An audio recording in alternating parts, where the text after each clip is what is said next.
Morning, welcome everyone. We'll get started. I'll introduce Diogo, Diogo Veríssimo is a research fellow in the Oxford Martin Program for Illegal Wildlife Trade. And he's also Director of Conservation Marketing for a foundation called On the Edge Conservation. His specialty is focusing on the use of social science tools to change human behavior, to shift to more sustainable alternatives, I think. I'll let Diogo introduce. Thanks. That's wonderful. Thank you very much, Cecile. That's pretty much it. That's the gist of it. Thank you very much, everyone, for coming to this talk and having this little bit of a chat with me on using mobile games to drive pro-environmental behavior. So today I'm going to try to make my side of things relatively brief so we can have more of a discussion, which I think is really where the value lies when it comes to these types of events. And so today, really what I'm going to give you a little bit is I'll start with a little bit of a flavor of games and biodiversity, digital games and biodiversity, I probably should say. I'll talk about a case study, which is sort of what I'm going to focus on more specifically. I'll talk through what we did on the impact measurement side, which I think was really where what I was most excited about. I think we pushed boundaries a little bit more in our case. We'll talk about what we'll do next on the edge conservation when it comes to digital games, and then we'll just have hopefully a little bit of a time for some questions and a chat about what this all means. So without further ado, so digital games. You're probably familiar with a number of games that have a wildlife component or even sort of a conservation angle. So for example, Zoo Tycoon clearly has sort of a conservation element embedded into it. Others like Pokemon Go, Animal Crossing have lots of animals, but not necessarily relate to conservation in any sort of very direct way. I really want to, as a sort of introductory points, I really want to make two sort of distinct I would bring up two distinct topics. I mean, the first one is really about this idea that we have that, games are things that 12-year-old boys who don't have any friends play. Actually that things have shifted, very substantially. And what was a pretty niche thing, maybe 10, 15 years ago, maybe around that time, it's really no longer that much of a niche thing. So if you think about I'm going to share a number of figures that all come from industry reports. If anyone's interested in digging into these figures, I'm really happy to share the references. So you can just drop me a line, and I'm very happy to share these PDFs just as a FYI. So these are some projections. Well, some estimates and then projections to the future of the number of people in the world who are playing digital games on a regular basis. As you can see, at this point, we are sort of at a third of the planet, planet's population, and we're quickly moving towards half of the planet's population. And so it's really a lot of people. A lot of people play digital games on a regular basis, right? So it's no longer sort of a very super niche type of channel that we can use to communicate, get content and messaging across to people. At the same time, it's not, as we would expect, only people in these higher income countries with the best internet connections, North America and Europe, that play digital games. That's not true. As you can see here, Asia Pacific clearly dominates, but North America, in terms of the number of players, is actually much smaller than, for example, Middle East and Africa, which of course is a region that has a lot more problems in terms of, for example, very high speed internet connections, right? So again, much more diverse than we would probably expect, sort of the player population globally. Furthermore, it's important to think that how the landscape is changing. So when I was, 10, 15 years ago, when I was playing games, I was playing a lot of games, more than now at least. It was all about PC consoles.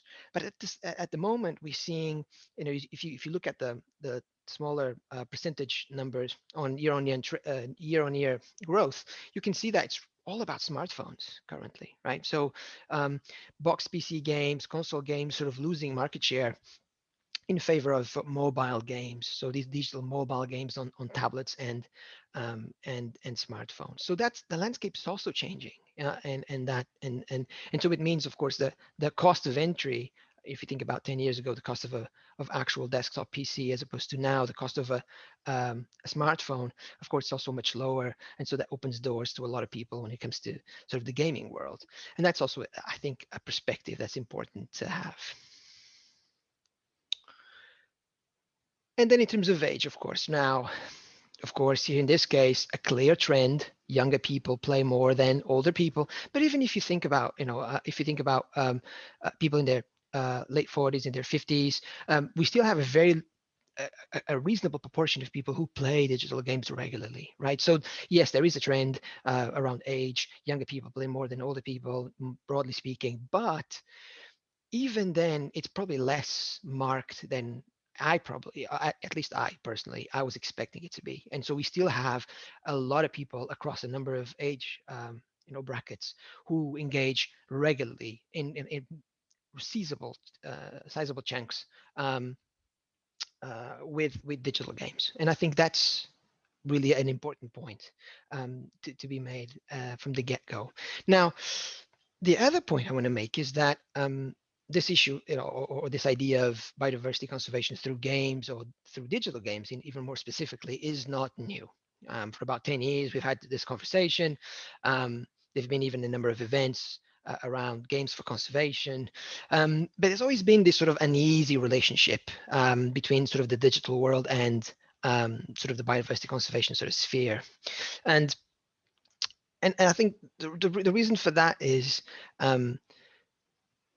or even taking a step back, it's interesting that this relationship has been a little bit uneasy because in other sectors, public health, in other sectors or other sort of services, like for example the military, there's been extensive use of what they call serious games for a long time, maybe two or three decades now, and with pretty positive results. So of course, in many cases, in terms of, for example, resources available, certainly the military in the United States is maybe the best example of an organization that uses serious games very widely and with a lot of resources invested into them. But this movement, or this sort of widespread, this adoption, I think that's how it's classified, this adoption of what they call serious games, so games that are beyond entertainment. They're supposed to train people, and they do train people to perform particular functions within an organization, right? So they train an individual for their professional role. They better prepare that individual for that role. We haven't really seen a correspondence, right? We haven't really seen the conservation movement sort of adapt a lot of those tools that have done pretty well in other fields under this sort of label of serious games. And I think beyond that, I think we have this sort of and in the literature we come back to this again and again, this idea that, oh, if we have some sort of virtual nature or digital nature, that's going to replace the real thing. So, in this case, if we have people really, interested in catching all the EV Pokemon with their Pokeballs, then they're not going to care about the fennec fox. The fennec fox might go extinct and people won't care because they're too busy catching all the EVs with their Pokeballs. Which is interesting in the sense that there's not really so much an objection that's cropped up in other fields. I guess thinking about sectors like public health, for example, it's certainly something that's more specific to biodiversity conservation. I think one thing to bear in mind there, though, is that again and again we've had more than half a dozen meta-analyses and systematic reviews on the use of games for learning objectives, and they're all very positive, right? So I think at this point, there's really not a lot of evidence to say that we should be really all that cautious, or that it's not worth investing in exploring how these tools perform in the sphere of biodiversity conservation. And so what I mean by exploring, though, I mean really getting an in-depth understanding of how they can perform. And I think that's been missing a little bit. And I'll go back to that in my next point. But before I go into much further detail into this discussion, I just want to introduce you to the case study that we're going to focus on today, and that is a game called Kakapo Run. Now, this game is a game that was put together.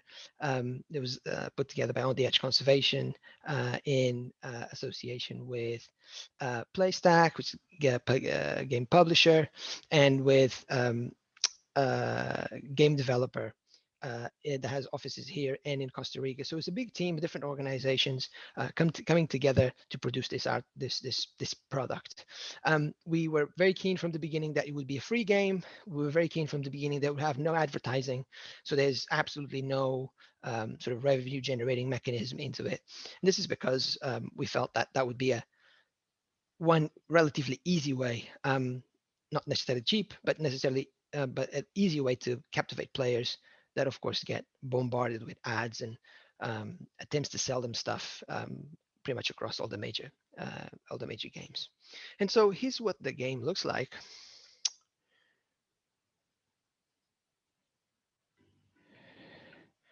So let me just adjust my volume.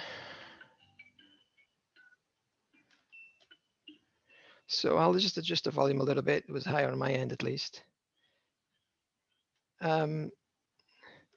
So basically, in the game, which is in the endless runner genre, you're a kakapo.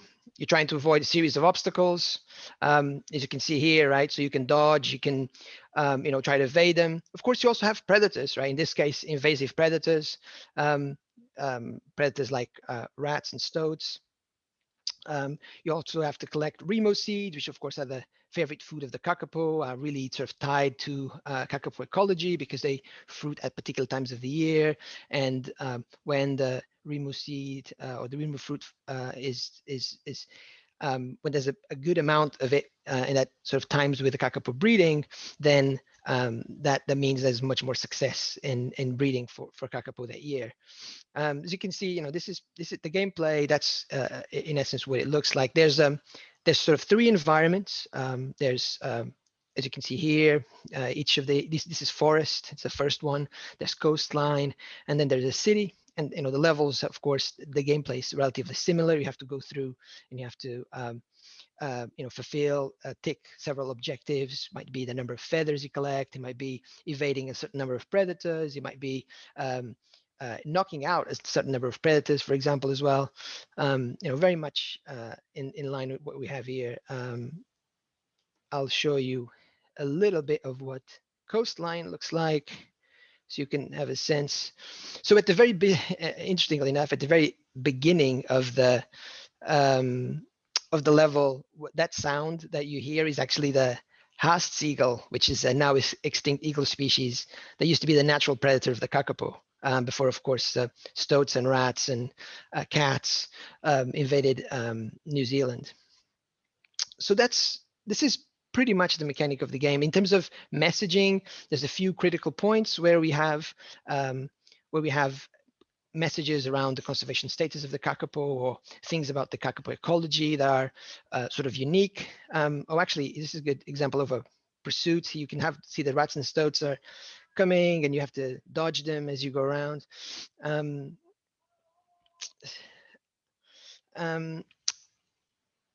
So there's a couple of places in the game where we have those messages. For example, the loading screens at the beginning of each level. By the way, the loading was by design.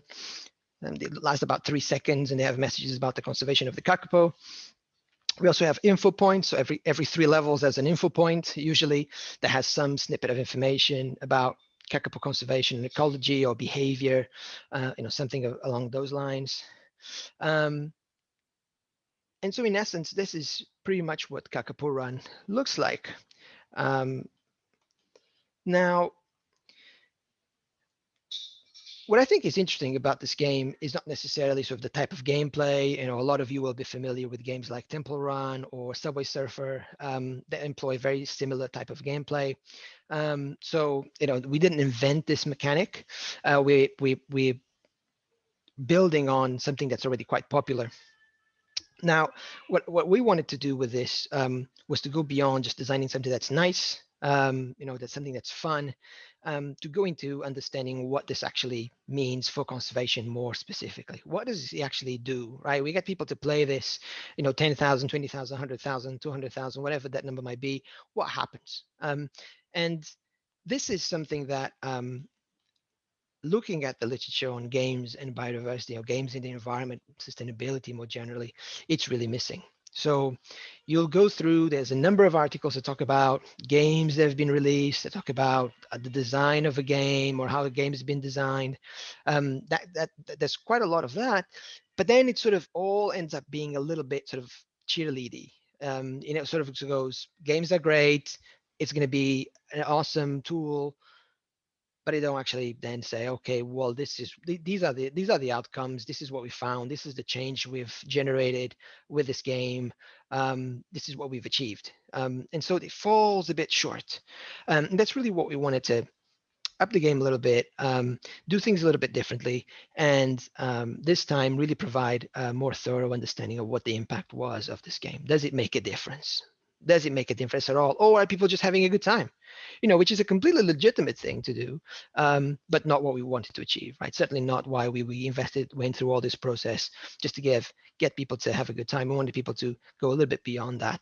And so what did we do, right? So in a nutshell. So in terms of methods, what did you do? Well, we set up randomized control trial in New Zealand, of course, which is a country where the kakapo exists. It looked a little bit like this. Let me just move this screen sharing here. Okay.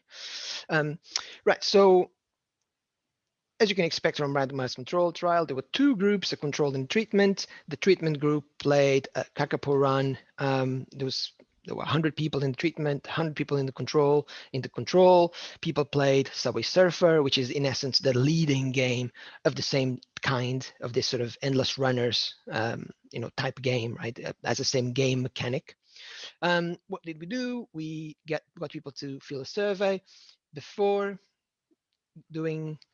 before playing the game, and so people had to play a game, 1 hour of the game over the course of 7 days. They could play more if they wanted. There has to be a minimum of 1 hour of playing during those 7 days. They could play 1 hour straight. They could play bits of 10 minutes.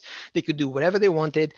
It just had to total up to 60 minutes of playing the game over the course of 7 days. That's how the treatment and the control were applied.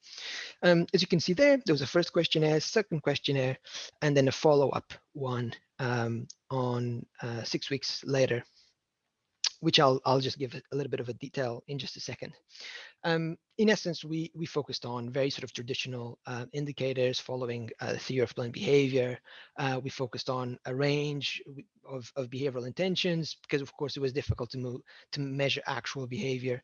So we focused on intentions around volunteering for conservation organizations, supporting policies around that link with kakapo conservation. For example, New Zealand has a 2050 predator-free strategy where they want to be free of all major invasive species of mammal by 2050.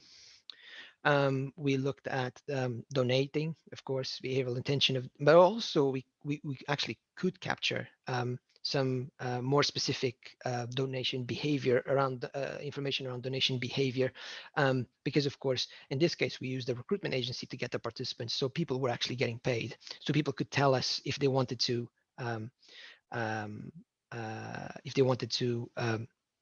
donate part of their income from that activity or not directly.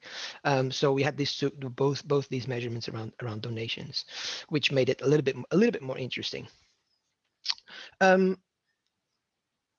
think that's pretty much it. So in terms of the 6-week follow-up, as I mentioned, there is for full transparency, there's a small detail there, which was you can see that there's a reason there we didn't measure all the other indicators, and this is because the opportunity to do a 6-week follow-up was simply because the agency that was doing the field work for us in New Zealand made a small mistake in the timeline of the data collection, and so they collected the information of the control group, I believe, a couple days later. And so because of that discrepancy, we asked them to do a second round of data collection 6 weeks after, as sort of a little bit of a compensation for that mishap, and they agreed to do that additional data collection for us, and that's why we got this opportunity to do it. But of course, they would not do it for the full set of indicators, but just for that one particular measure that that was delayed, and that's why we got this opportunity to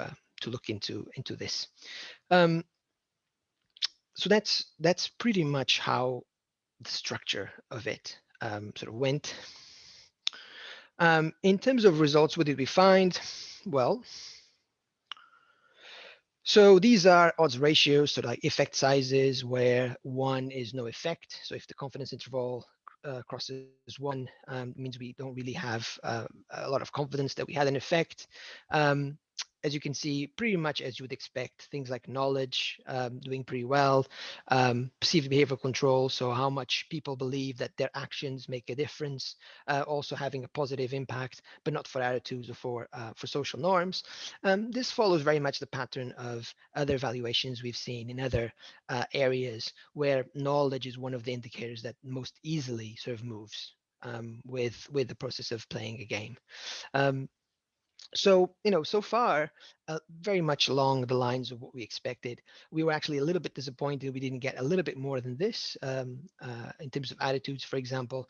But, very much what I think one would expect from a situation like this. Now, we also looked at behavioral intentions, as I mentioned. We're very happy to get a positive result when it comes to volunteering, not so much on donations, not so much on policy supporting, although of course, the signs of the coefficients were on the right in the right direction, but the confidence intervals were pretty wide, and so we're not really that confident there.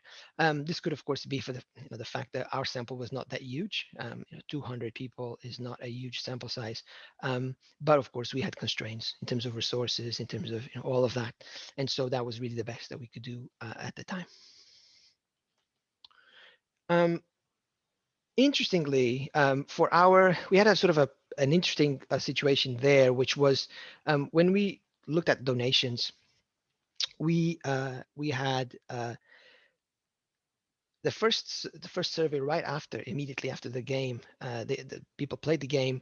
We had a positive result in that people played Kakapo Run were more willing to donate, but with a follow-up, interestingly enough, behavioral intention was much higher than it was at right after the game, and this was something that I personally still cannot really wrap my head around. Traditionally, what you find and what you would expect is for these things to decay with time. You would expect people to be pretty positive about things right after they've played the game, but not so much. Not so much 6 weeks after or a period of time after. Of course, it might just be that people involved continue to play the game, for example, and so they were actually, in terms of treatment and control, there was potentially confounding. People from the control group might have had access to the game. People from the treatment group might have continued to play the game. We're not quite sure exactly what is the explanation for this. It's just something that we'll have to continue looking into a little bit more in detail. One aspect that I haven't mentioned, and not even in the initial diagram of the randomized control trial, was this. So one thing that we did, one thing I was really curious about was whether Kakapo Run would have impact on people's willingness to manage their pet cats. So as you know, in New Zealand and many other parts of the world, domestic cats kill a lot of wildlife. And we included that. It was sort of an afterthought while we were designing the survey. And we saw these sort of interesting differences in that the treatment group saw an improvement, sort of a higher willingness of people to apply sort of a management measure. So for example, put a bell on your cat, for example, control or reduce the number of hours the cat is able to roam freely outside without any supervision. One of those things. Now, the reason we didn't talk very much about this, or we don't actually include it in the RC in the diagram before, is that in mea culpa here, we should have done this better, is that we didn't screen our participants for cat ownership, which meant that out of the 200 people that we recruited for our experiment, only about 60 had cats. 60, 70 people had cats. Of course, that means statistical power goes down when we're not really able to tell if these differences, small differences, are due to just noise or due to an actual difference caused by the treatment. So, of course, from my end, I want to believe with all my heart that we're just at the cusp of finding something. We just need a little bit more data, but it could just be, if I think about this, a bit more, if I reflect a little bit more, distance myself from this, it could just be that, if we got more data, actually this would completely disappear. So we don't know, but it's just for us, it was a lesson learned that we really need to select, I think, much more closely for the different things, for the different differences that we want to measure. So that was the impact. That was how we characterized the impact of the game. In terms of what's next, so we were pretty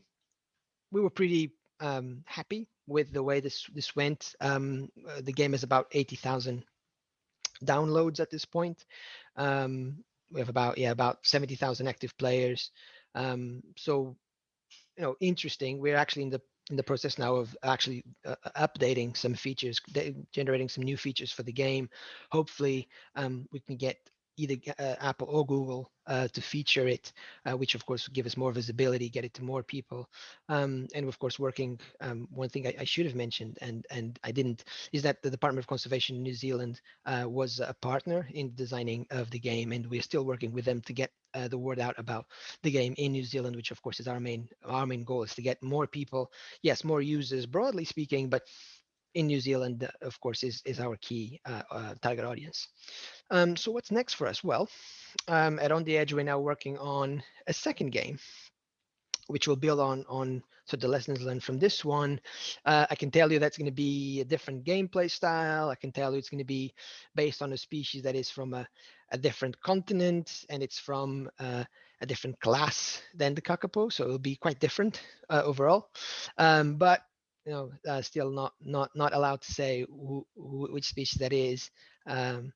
But I promise that I will. I'll come back and talk about those findings if you invite me again. And that's pretty much where we're at this point. And conscious of time, I think this is a good time for me to stop and just say, thank you very much for coming to this presentation. If you are interested in the game, as I said, the game is free. You can download it from App Store or from your Play Store, from your Apple Store or Play Store. And of course, if you have any questions or if you want to know more about any of the figures, there's also a preprint that I can send you that has all the methodological sort of detailed minutiae of the results that are presented. So please do drop me a line. I'll be very happy to discuss further. Thanks, Diogo. This is great. And ending on a cliffhanger. We have a question from Julia saying, when will the big reveal take place? That's a good question. So at this point, we are hoping for a release probably late first half 2021.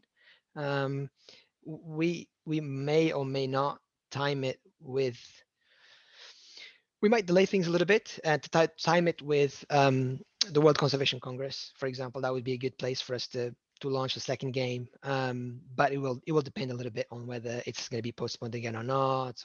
But if I could guess right now, given the rhythm of current state of affairs, I would say probably June. Probably, I think it's a good month for us to aim for the release of the second game.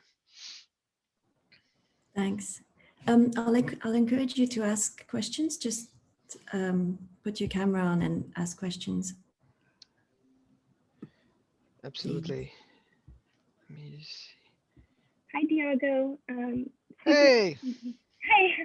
Super interesting presentation. I feel like maybe I speak for others when this is definitely a world that I don't know anything about. So it's really cool to kind of learn more about gaming. I was curious about the possibility of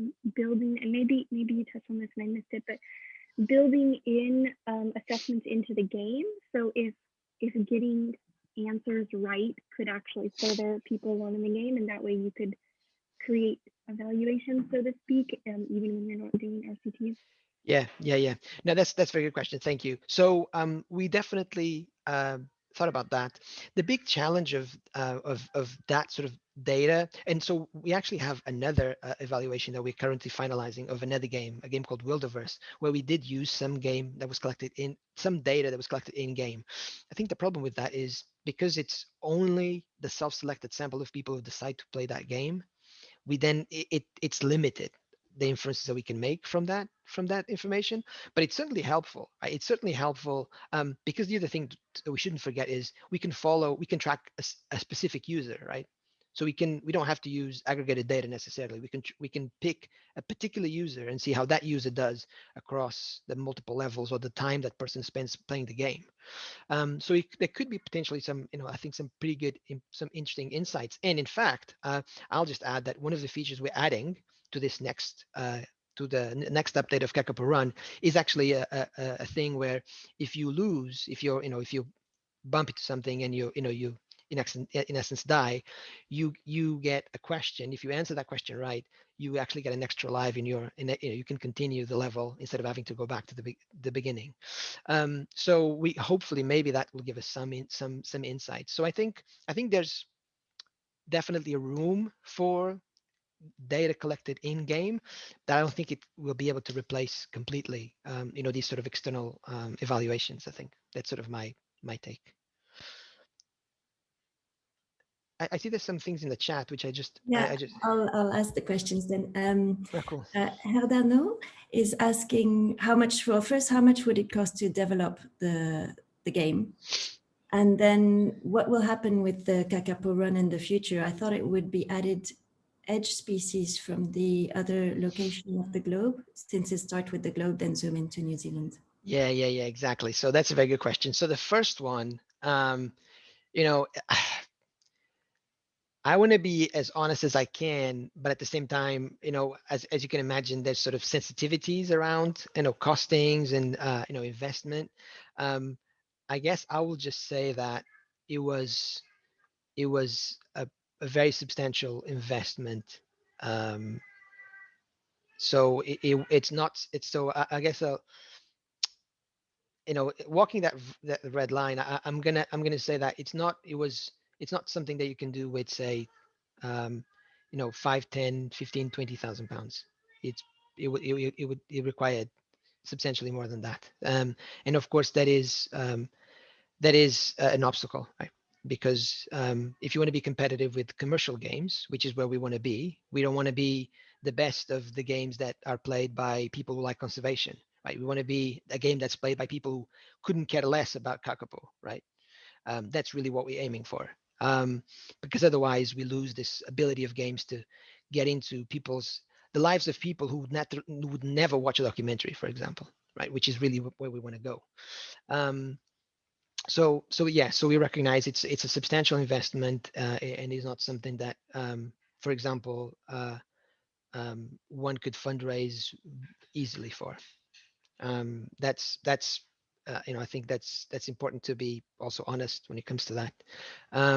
Now, in terms of what will happen, you're very right, and you're very right that it starts with that globe. And what will happen is, in essence, all the games will be built into that universe. So what will happen when the next game comes in is that you'll have another point in that globe where you'll be able to access another game.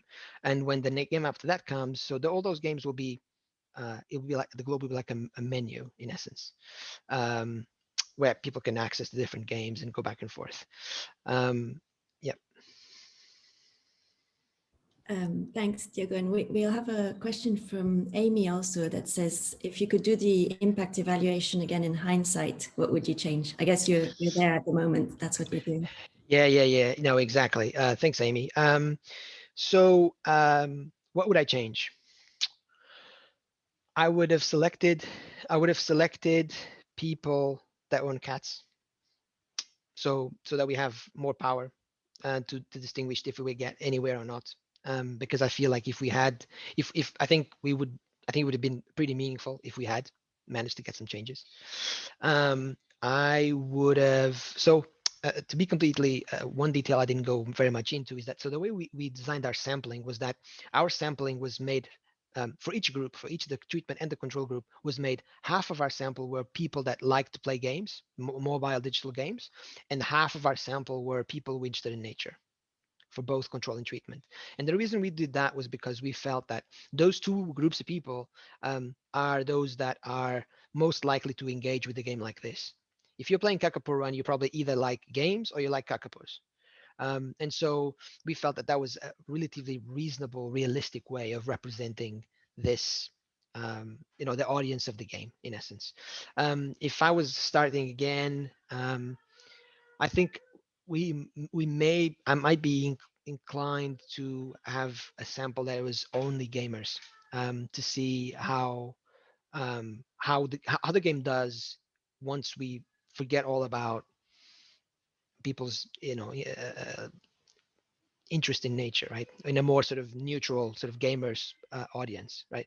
That's maybe something else. And I guess the other thing, which of course it's just, I'm not sure if we'll be able to differently, just because of course, as a researcher, I'd like always more data, like more bigger samples, more, right? I mean, that's just the nature of things. But one question I have is how would these results be if, how would the results change if the sample was, for example, a UK sample, or if it was US sample, right? Or if it was I don't know, Chinese sample, right? So of course, we realize that the fact that Kakapo is endemic to New Zealand means that these results are very specific to that country, because people have a much bigger connection with the species there than, say, people in India, which interestingly enough, India is the country we have the most players from, by the way. So these are all questions that I have, and that we are, of course, we'll really try to make sure that we correct and we take into account when we design the evaluation for the next game. Thanks. And Molly, you had a question?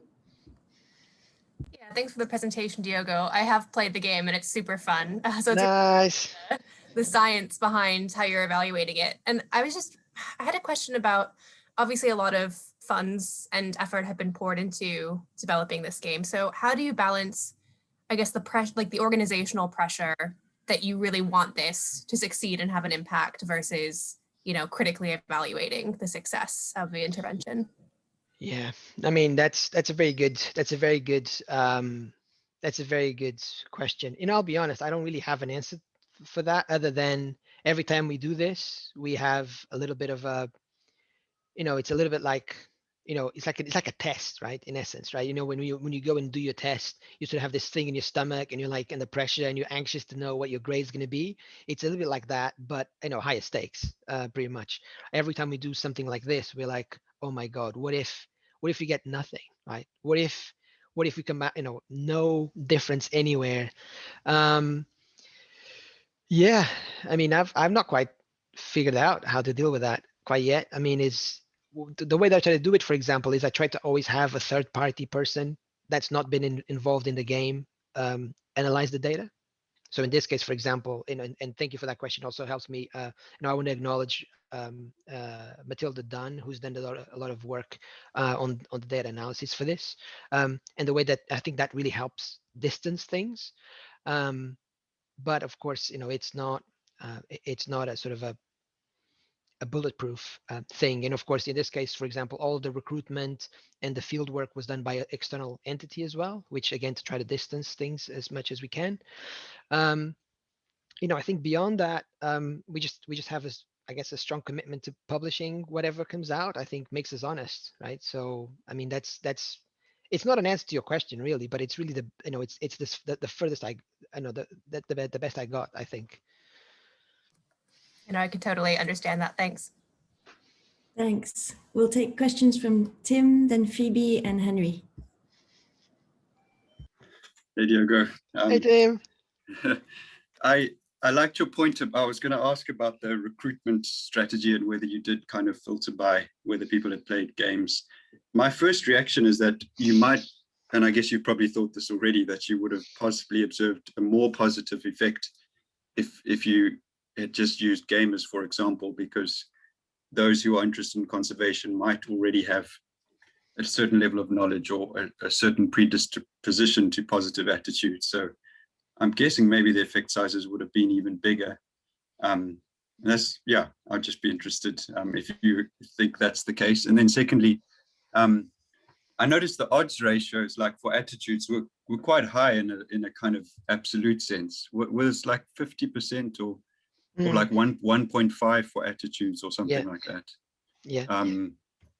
Does that, just to clarify, does that mean those who played the game were 50% more likely to have had a positive attitude or an increase in attitude than those who didn't? That's quite big. And then I guess, yeah, it's just frustrating that hard to interpret it when the confidence interval does go over 1. But I kind of think on balance, it probably is a positive effect, but it's just hard to be.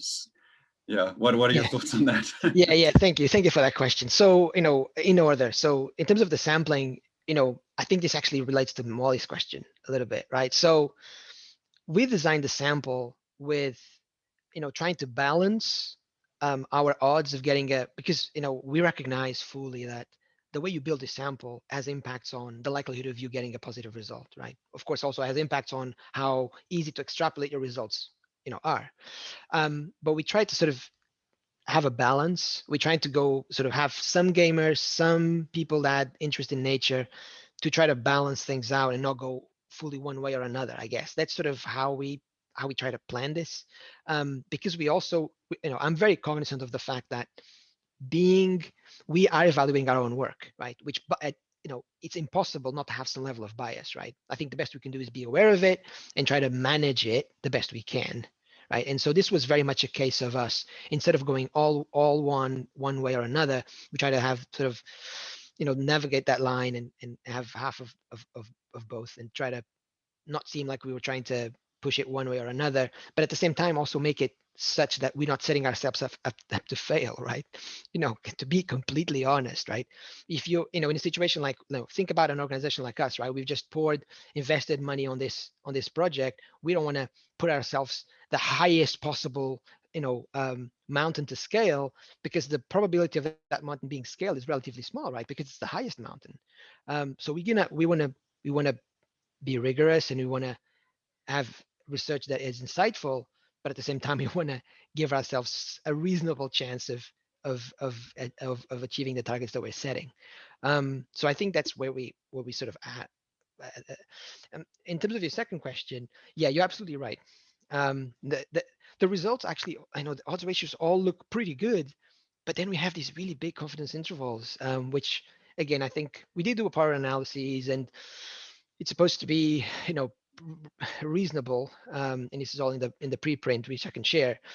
But yeah, as you say, and I think, to be honest, back to this point of us being the implementer, evaluating our own work, I always want to be like hyper cautious. And if there's only claim positive results when we can absolutely claim them, because otherwise then it sort of looks like we're sort of tooting our own horn and sort of going, oh, look at all these great things we've achieved, but actually there's quite a lot of doubt as to whether those things are actually there or not. So because of that, whenever there's doubt when it comes to the big confidence intervals, I just prefer to say, well, we didn't quite get there. Maybe it was lack of statistical power. Who knows? But we did get these other things, right? And so that's sort of been the strategy, to be as cautious as I can. I think that's a really good strategy. And yeah, it just seems that it's only a matter of time before you see the impact. And hopefully, I don't know, if you put, I would say it's probably a power thing, but you can't just claim that. But yeah, you're right. That looks dodgy if you just say there's probably an effect, we just didn't have enough samples. But I know, yeah, it's tough. So I think you've done the right thing. Yeah. I was wondering in what sort of stage of the game development it was decided, like what particular attitudes or behavioral intentions you wanted to shift. Did you come to the game with kind of very specific behavioral changes that you wanted to then measure, or was it designed around just to kind of generally trying to shift people to being more kind of pro, say, native bird life in New Zealand, and then you chose aspects of that which you felt were measurable? Yeah, thank you very much for that. I really wish I could say that we came with this, a full strategy. We picked the indicators first and designed the game all around those indicators to be as strategic and as impactful as possible. It wasn't quite like that. So, for full transparency, the game was, I've actually only been with On the Edge Conservation for about for less than a year. When I joined, the game was already in development. So in terms of choice of the Kakapo, all of that, sort of all those things, the choice of the Kakapo was made because it was felt that on one hand, of course, it's a species that has, in terms of evolutionary history and being very, very distinctive, it's high up there. At the same time, already has some profile, so we wouldn't be starting from scratch. At the same time, we had a good partner. So the Department of Conservation New Zealand has a high profile in the country. They're really very supportive of the game. So there's all these sort of much more practical reasons why we chose these things. And then in terms of the Kakapo as well, we felt that it was good in the sense that there's a lot of things around, for example, invasive species management, those types of things that are specific to the Kakapo, or more specific, beyond like very general sort of pro-nature attitudes. Should we conserve nature? Is nature important? That sort of stuff. And so we felt that it would give us a bit more, something more specific to sort of focus on. And so you're very right that I didn't go into details at all. I believe the survey is in the preprint. So if you're interested in exactly what we asked for, we try to hit a little bit of a balance there. So for every type of indicator, it was Likert scale based. We had multiple items for each category. So for example, for attitudes, I believe we had either three or five items. And some of them were, I was probably five, because some of them were much more general, and others were focused on, as I was saying, things like invasive species management, something that's much more related to the conservation of the Kakapo specifically. And so it was a little bit sort of the cart in front of the horse a little bit. But I feel that in balance, I think we sort of managed okay, I think, in the end, in terms of the what was covered by the indicators, making them a little bit catch some of the more general sort of attitudes and knowledge and intention and so forth, but at the same time also having an element that is very specific to, or a little bit more specific to the Kakapo, which we would expect that those to move a little bit more than much more general indicators, I think. Hopefully that answers your question. Yeah, it does. Thank you very much. Wonderful. Hi, Diogo. Hey, Henry. This is really interesting, and what I'm particularly impressed by is how high quality the app is. It's been designed really well and made really well. And I always sort of got the feeling that when academics turn their hand to like technology, it all goes totally wrong. But you've done a really good job. But nonetheless, what I was going to ask is the first one was, and I don't mean this in a facetious way at all, but do you think it's worth the money? Because I know that these things would have been really expensive to develop, and you sort of gave a flavour for that, but app development in general is really expensive.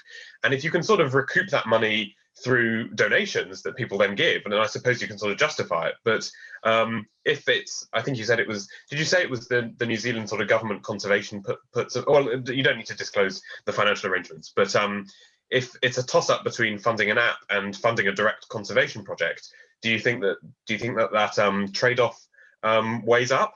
And then my second question is about the sort of future for how we could utilize this. If every conservation in the project in the world decides to make an app out of this, which not that they could afford to anyway, but if they did, do you think that the sort of competitiveness between gaming apps about conservation would ultimately dilute the effect, or do you think we're never really going to reach that stage because it will probably still remain quite a niche area? So those are my sort of two questions. No, that's great. Thank you very much, Henry. There's a lot to take on there. I'll say in terms of the cost effectiveness. So you're right. We don't know. So one thing I'm really hoping is at the end of this, when we have 2 or 3 games, to do a cost benefit, a return on investment analysis, right? So in essence, say, okay, what we got was, we got whatever changes in knowledge, in this case, right, in particular, we had some behavioral intentions change, we had some intention to donate that sort of changed. We had what, for the money that we've put into these different apps, is that worth it? What are similar other things that we could have done that could have, that in the published literature have gotten similar results, and what would the cost of that be? So, you know, I think the answer is really outstanding there. You know, I don't know the answer. I think we'll see. You know, we'll find out. You know what happens when we get. But I do want to make sure that we do that once we have a couple of games out. And to be honest, I mean, I think I really wish someone else had done this work before, because we do have games that are really conservation focused games, and probably, you know, more than a few dozen games now at this point. But I couldn't find even a single evaluation, right? And that's more robust, right? So that's beyond, say, collecting, you know, something that's sort of more robust, that it allows us to get at causality, right? Allows us to get at cause and effect. So you know, I don't know. You know, I'll tell you in maybe like 2 or 3 years. You know, we can have another seminar, and I'll talk about that, because honestly, I think it's an outstanding question. I don't really have I don't have the answer on the second one with the app. You know, I don't think so. So if you think about the number of games out there, right? So that there are a lot of games. There's, you know, 3 billion people, a little bit under 3 billion people playing games. I think there's a lot of room for more conservation games.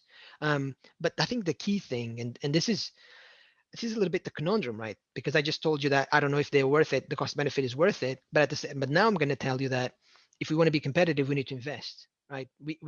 I think in conservation, and a little bit to the point you made at the very beginning, right? Sometimes we think, okay, I have £5, you know, I have £5,000 left over from a grant. I'm going to make an app about something, right?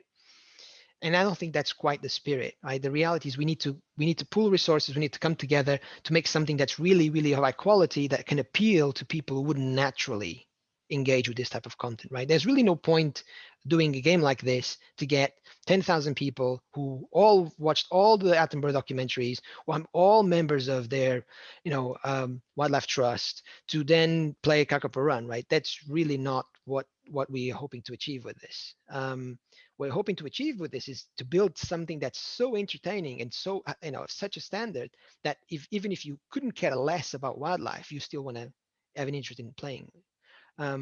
So I guess the short answer to the second question is that I really wish there were more games, more organizations getting into sort of this game space, but sort of with a full package, right? So, you know, not just doing the game and saying, okay, we have 50,000 downloads or whatever it is, but then coming through and saying, this is the impact that we've achieved. This is what we've learned. This is what we're going to do better next time.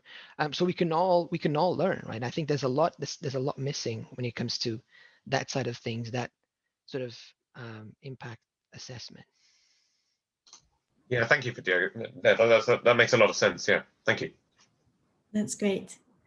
And I guess Diogo, it's also about the potential for conservationists to collaborate with gaming companies, because the companies are all set up to do this, and it's a small step then to add the messages or to target their games. Definitely, yeah. So I think it's definitely not the case that you know, as I was saying, we did this with the game publisher and the game developer, and they've you know, that's what they do professionally, right? So it's not, you know, I didn't code a line of this, right? As I think it shows.